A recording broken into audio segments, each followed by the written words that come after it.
Okay, let's switch sports now. Let's go to the NFL. We just witnessed one of the great drafts, I think, Jackie. I mean, especially for our local teams. And we have to talk about the LA Rams and the Los Angeles Chargers, Jackie. Let's first start with the Rams. How would you grade this team, and what do you think, this team stands for? How they stand going into the summer practices and getting ready for this season? Give me your. That's a good question, Vince. And as you and I sat here and did our show when they had the draft, and we watched the players, it's kind of hard when you go beyond the first round and you know who all the star players are, and you say, "Oh, our team, the Rams, aren't going to be able to get any of those guys." And then you hope that, Les Snead and his staff has done the job and the work that they needed to do to know where the gems are, to know where to go mining for the special talent. And so in day 2 and day 3, you sit there and you wait and you watch. And then systematically, one pick at a time, at a time, you got more and more excited about what the Rams did. But Jackie, I have to tell you this first. I have to tell you. I agree that you have to be systematic. But when you look at what the Rams did, they didn't go for any skill position players, Jackie. What do you mean skill position? They went. Cut! Oh, it's time for me to leave. I got it first. Vince, did you hear skill position play? They're referred to as receivers, quarterbacks, running backs. Wait a minute. Okay, all right. First of all, okay. Let me. You've heard me say this before, so I think you said that on purpose. I resent what you just said, my friend, because you're going to sit there and say to me that an offensive lineman doesn't have to be skilled. Oh, yeah. I think an offensive lineman is one of the most skilled positions on any football team because they have to do so many things, man. They got to deal with some of the best athletes in the world, and then they got the big physical guys, and they got to deal with them properly. Otherwise, they don't have any success. You got to know which foot to step with. You got to know which hand to use. You got to know which shoulder to drop. You got to know all of these things, man, and that's skill. These things are acquired. Now, when you talk about skill, what you're referring to is just some guy being fast and running down the field. Well, let's go. Okay, let's replace that word. Okay, skilled. Well, that's what they refer to. Please replace that word. Can we replace it with maybe like playmakers? All right, let's just go. They didn't go with any playmakers. That's almost as bad. That's almost as bad. Okay, but I agree. I agree. There's got to be some skill there because I said, and so did you predict, that the Rams, in order to get healthy and get good, and what they need to do, they need to go for offensive linemen. How many did they pick? How many linemen did the Rams get? Well, Vince, the beautiful thing about what the Rams did was that, they started building this new project of theirs. We didn't have a name or a handle we wanted to put on it, but they started building this new project of theirs, which is to get back to be one of the best teams in the game. Yeah. That's their ultimate goal. They've proven that was to start at the building blocks at the offensive line. Now, you asked me a question. You said, which position? You asked me which position, right? Yeah. Well, this is the way I'm going to answer that question. They had the 36th overall pick, and we know that you can get value at that pick. We saw Buda Baker. Right. We saw some other guys at that 36th pick. Listen, Deebo Samuel. Vincent, with that pick, they drafted, either way you want to look at it, they drafted a guy that started guard on either side, right guard or left guard. He can start at center, and he can be a backup tackle, maybe even starting tackle. That's the quality. That was the quality of the pick that they got in Steve Avila. And the other thing I like about Steve Avila is this. He's prototypically built to play, particularly in the heart of the offensive line. I have a problem when you start drafting offensive linemen 6'6", 6'7", and expect them to have a lot of success inside against the guys like Aaron Donald, who's 6'3", 285, and strong as a bull. They can change direction before you get 1 foot in the ground. So this guy down in there with them. He's down in there with those short, explosive impact guys. And I looked at his highlight film, man, and I'm telling you, I saw him executing combination blocks, climbing to the middle linebacker. I saw him dominating guys on one-on-one drive blocks at the line of scrimmage, and nobody was getting by him, getting to the quarterback. So he can play, and he's got documented numbers where he has started at 3 different positions. Well, doesn't all play-action passes and all different kinds of passes for the quarterback start with protection, and it starts inside out? It always starts at the interior line. Absolutely. That is the most threatening position to get to a quarterback as quickly as possible. That needs to be secured, and they secured it here with an offensive line. How many other linemen did they pick? They picked how many in the first 6 picks? Out of the first 6 picks, they picked 5 linemen. Okay. 5 linemen. That was smart. 5 linemen. And you think about Greg Gaines gone, you think about Ashawn gone, you think about the 2 edge guys that they lost that are gone. Right. They went out and they replaced these guys with quality young players that can come in and learn and grow. And you know how I know that, Vince? You know, I like to look at a lot of different things, right? And one of the things that I looked at when I looked at these draft picks, this 5 of the 6 draft picks that they had here, is that, well, first of all, let me say this. I believe that if you're bringing in guys on your football team, you have to speculate what kind of contribution are they going to make to the whole, to the body, to the team, beyond what they do on the football field, beyond their blocking and tackling and rushing the pass and all. What other contribution can they possibly make? Mm-hmm. Well, Les Snead showed me his hand when he drafted these guys. You know what he did, Vince? What did he do? Vince, he drafted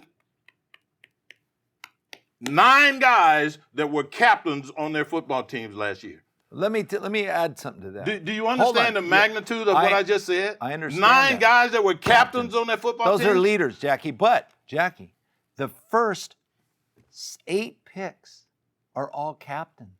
That's what I'm saying. That's what I'm saying. You pick 9 out of 14 players are captains, but their first 9 picks, their first Absolutely. 8 picks are all captains. And leaders is what they were all captains. Leaders. Now, Vince, how does leadership manifest itself? Quite a bit. It manifests itself a lot of ways, Vince. A lot of ways. One of the ways that great leadership manifests itself is taking the responsibility to do your job. Right. First and foremost, do your job. All these guys were productive players at their colleges and universities. They did their jobs, which got them have people looking at them from the start. The other thing these guys do, Jackie, is they elevate their players around them.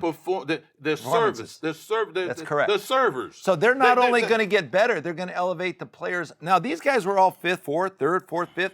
They're almost elevate themselves to 1st, 2nd, 3rd round. Absolutely. Absolutely.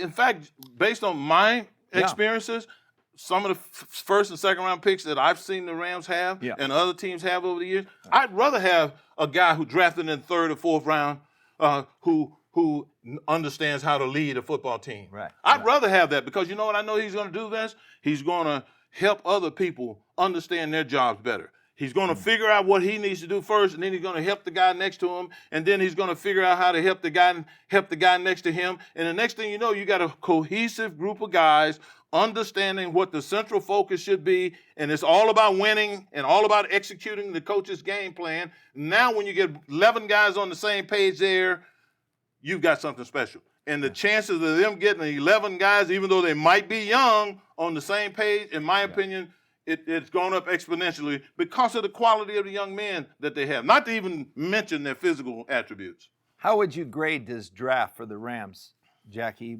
picking 14 players like this? I sat there and I watched this draft, and I'm sitting there thinking I'm just envious of all of these teams with all of these 1st and 2nd round picks up top there and trading up and quarterbacks and all. You got me sitting here thinking about all that stuff, and I'm thinking to myself, you know, what's going to be left?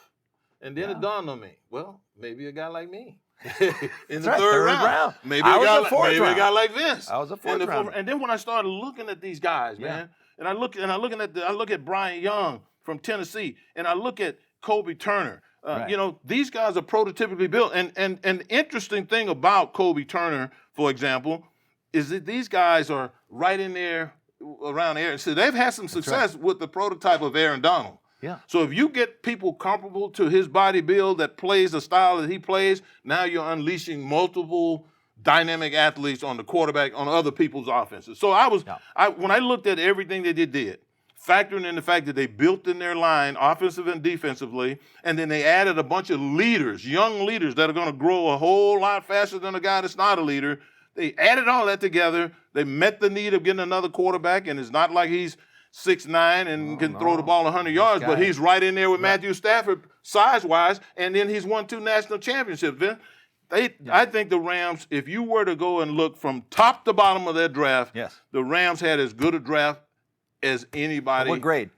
I'm going to give them an A-. Okay. And the only reason why I gave them an A-, Vince, is because they didn't hit big in the 1st round, like Will Anderson or one of the big-time quarterbacks or something like that. Top-notch guy. That's the only reason why I gave them an A-. But they are good, and I would have to rate this draft for the Rams probably better than most of the recent years in drafting.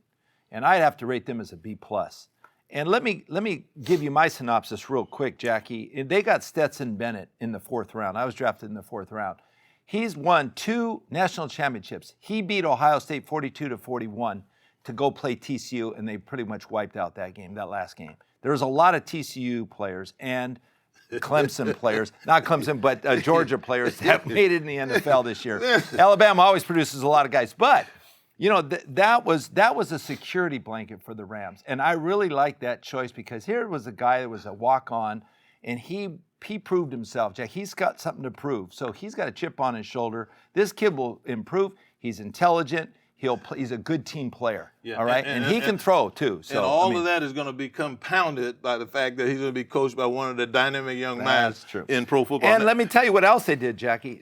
We also said the offensive line is their first choice. Then I said wide receiver. They traded that wide receiver pick, that second pick they had. You mean the Rams did? To acquire more additional draft picks and move up in the draft. And they moved up. They got a guy, Davis Allen, who another captain of his team for Clemson as a tight end. He's 6'6", Jackie. Then they got Puka Nacua from BYU, another captain, and he's like a Cooper Kupp. Yes. He's very intelligent. He's very smart, very route runner. A good route runner. Yeah. So they picked up what they needed, but they got a lot of defensive linemen in the whole process, Jackie. This was about as best as you get. Then later they got Zach Evans from Mississippi. He was a really good runner. They said it was running back. The third best back in the draft, a lot of people felt. Well, I wish they could have got the kid that went to Seattle, Zach Chardonnay. Yeah, I know you always have liked him. I know you always liked him. But I'll tell you what, I thought the Rams did very good in the draft, and this is a team they can build with, and they are restructuring, they're reorganizing, Jackie, and they're going to get back to the basics. Yeah, now, and I think they'll be something. What are we going to call it? Restructuring, reorganizing, whatever it is that they're calling it. Yeah, I didn't have a word, a handle for it before. Whatever it is that they're calling it, I got to take my hat off to Les Snead and his staff. Yeah. This was a well orchestrated. Thank you. Well thought out, well planned. When you look at the whole package, everybody concluded a month and a half ago that they were going to have to bring in some new players. But then many people thought, man, what are these young guys going? How long is it going to take them to figure it out? Well, if you look at the fact that obviously they thought about this when they drafted all of these captains from all of these schools. Oh, another thing, Vince. And this is interesting. There was a lot of strategy. Vince, this is interesting for LA fans when it comes to football. Mm-hmm. You know who played in the national championship college football this past year? Georgia. And who? And TCU. Georgia and TCU. Right here at SoFi Stadium. Georgia and TCU. Now, between the Rams and the Chargers, both playing right here at SoFi Stadium, there were 5 guys off of TCU's national championship team. Yeah. Not that they won it; they didn't win the championship, but there were 5. There were 5 guys drafted by these 2 teams from TCU. Right. So the quality of the performers that they got. The interesting thing to me now, I don't know how this is going to work out. I'd imagine that you always plan on having your best quarterback. Like I know they had planning on having that over at the Chargers, but they drafted Max Duggan, the quarterback at TCU, and his top 2 receivers. Yes. And one of his receivers, they drafted number 1 overall. So there's going to be some conversations between Justin Herbert and Max Duggan and these 2 young wide receivers, along with Keenan Allen. Well, I was going to ask you. That was my next question. How'd the Chargers do? The Chargers did. Absolutely. Okay. And they got 3 TCU players. 3 TCU players, quarterback and 2 wide receivers. One of them drafted number 1. But let's take another step and take a look at this, Vince. You know what? When you look at what the Chargers are doing, they started building this football team a couple of years ago. Oh, sure. 2 years ago, they drafted the Slater kid. Rashawn Slater. They drafted, and he was a Pro Bowl as a rookie. Okay, and then last year they drafted Zion Johnson, who was a starting right guard. Jamal Sawyer. Then Jamari Sawyer was a 190-something pick of all, and those 3 guys right there. Package those guys with that experienced center that they have, and you've already got the nucleus of a dominant football team now for the next decade. Okay, so how do you grade the Chargers draft? The Chargers did really well. They only had 7 picks, Jackie, but they only had 7 picks. How would you qualify that? They were quality additions. All of them were quality additions. Yeah. I really like the big defensive tackle that they drafted, big, tall, rangy guy that Scott Madlock. plays a hard-nosed, tough, hard-nosed type Oh. of football inside for run defense, which is what they really, really needed. So I really like that, and I like the way they augmented those receivers are there. You know, those guys getting a little long in the tooth, yes. playing with pull muscles and stuff, and you got to have another playmaker in there. Wow. And they added two, Stacked. not one, but two playmakers. So I don't give them the grade that I gave the Rams. I gave the Rams an A-. I give them a B+. I'm sorry, a B-. A B-. A B-. And I give them that because I'm comparing them to the Rams, and I just can't do it favorably. I had so many notes over here, Jackie. I tell you, there's so many players out there in the draft, man. But I'm telling you, the Chargers, I give them an A-. Okay. The reason why I give them an A- is because they went after my favorite wide receiver in college football. Yeah, you talked about Quentin Johnston. Yeah, as soon as from TCU. This guy is 6'4", 215 pounds. Jackie, he's a playmaker. Yeah. He just makes huge plays. Yeah, all right? He does. Can you imagine putting him with Justin Herbert? Oh my goodness. Come on. Now they got Mike Williams. They got Keenan Allen. They got this guy. They got Palmer. They got so many. They got so much depth at wide receiver, Jackie. This game is all about the forward pass. And don't forget that running back caught 107 balls out of the backfield last year. Austin Eckler, look, he's the most underappreciated guy on the Chargers. But Austin, hang in there, man, because you're going to play out your option right this year. And I'll tell you what, they're going to have to pay you next year. Yeah, you know, because he is what they're all about. He's the guy. You know, the running back, Jackie, has to be versatile. And he is the unknown factor in some of these teams. Everybody thinks, quarterback, wide receiver. Yeah. The running back has to be able to run the football, has to be able to block, which the West Coast offense is always about the back blocking. Yeah, but that is a bit of a liability. Yeah, well, I know, but he doesn't block as much. But he have to be a great pass receiver as well. Yeah, absolutely. He caught 107 balls last year, but I did see him get his little rear end blown up, blown up a few times. Hang in there, Austin. Man. Back there trying to block. It's all right, man. But I'll take everything else for the one or two times that he misses a block. Well, Jackie, the Chargers also went in the second round. They got their USC defensive end who can put a lot of pressure. Oh, yeah. Tuipulotu. Yes. Okay. And we've been watching can rush the quarterback. Absolutely. Right? He can rush the quarterback. He can play the run. He's kind of a tall, thin guy, about 266, something like that right now. But I think he'll play at 70, 75. And the only thing that concerns me a little bit about him is that he's been nicked up, Vince. He's had some injuries and missed a lot of time and everything. But when he's playing, when he is on, there are very few people that you would look at and say, hey, this guy right here is almost as good as him. This guy is clearly a very good football player. I just hope he can stay healthy. I like the strategy involved with both the Rams and the Chargers. The Chargers looking at what they need to replace Drew Tranquill. Okay, the linebacker. They got a linebacker, Jackie, in the third round. Mm-hmm. Dayan Henley, from Washington State. So they made that decision. They needed to beef up that defensive line. They've got Derwin James. They got Khalil Mack. I mean, they got guys. They have experience over there. It's very hard for you to say Bosa, I noticed. Well, did you forget about him? Well, you know what? If he keeps jumping off sides, I ain't going to play him. Vince, you're not a Bosa fan, are you? He better get ready to go. He better play like his brother Nick. Okay, but Darius Davis, Jackie, is another wide receiver from TCU who's a speed burner. Okay, Jack, he runs a 4.3, Jack. 4.3, Jack. You gotta have speed. And then they beefed up their offensive line again with some more depth. They got Jordan McFadden out of Clemson, 6'2", 303 pounds. Okay, good offensive guard. You talked about Scott Madlock, who's a run stopper on defense. He's from Boise State. Jackie, I mean, that's the guy. That's the find right there. And then they got their quarterback, Max Duggan. Yeah. So when you see this team come in, you got a quarterback with knowing his two receivers already when the first day of training camp. They're going to fit right in. Absolutely. I mean, Justin Herbert's going to like him. Absolutely. I mean, this guy's tough.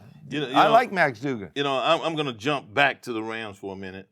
And one of the things that I tried to pride myself on as an offensive lineman is versatility. You know, I played guard. I played both tackles.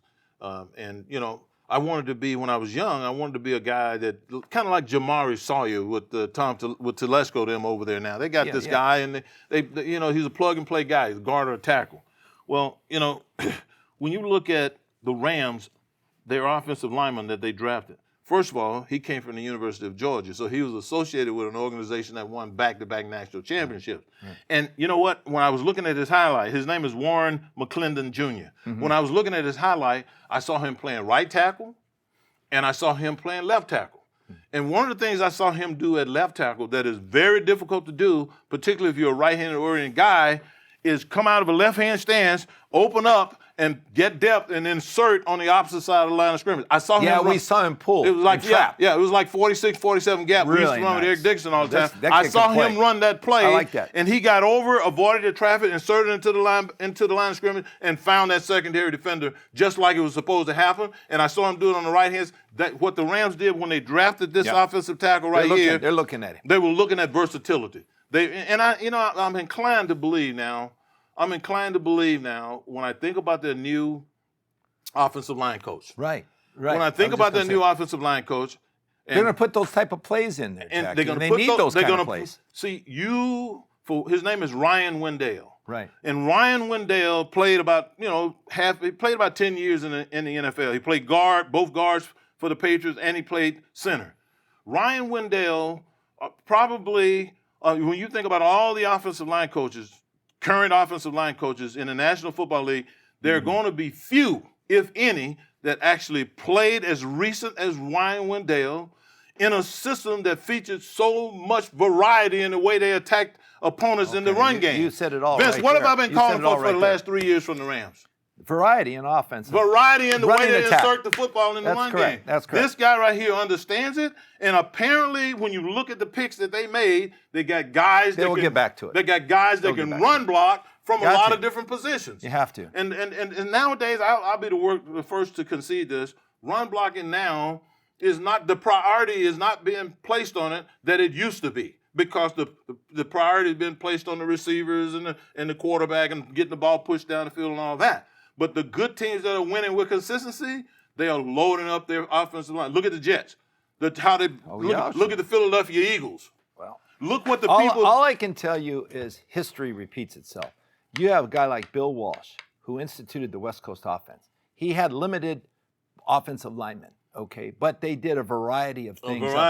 And they were very effective doing it. Very effective. And I think the Rams are going to get back to that kind of style of football. I know Sean McVay is thinking that way right now. He already understands the passing game. He incorporates that passing with the running game. That team can step forward and be a threat. Absolutely. Okay, Jackie. And I think that's what we need to do. Don't forget, they got themselves a good back, Vince.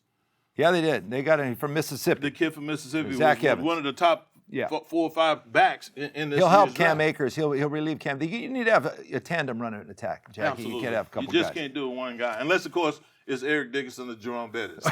There you go. Now you can do it with Then one they can back. carry the whole load. Now you can do it with one back.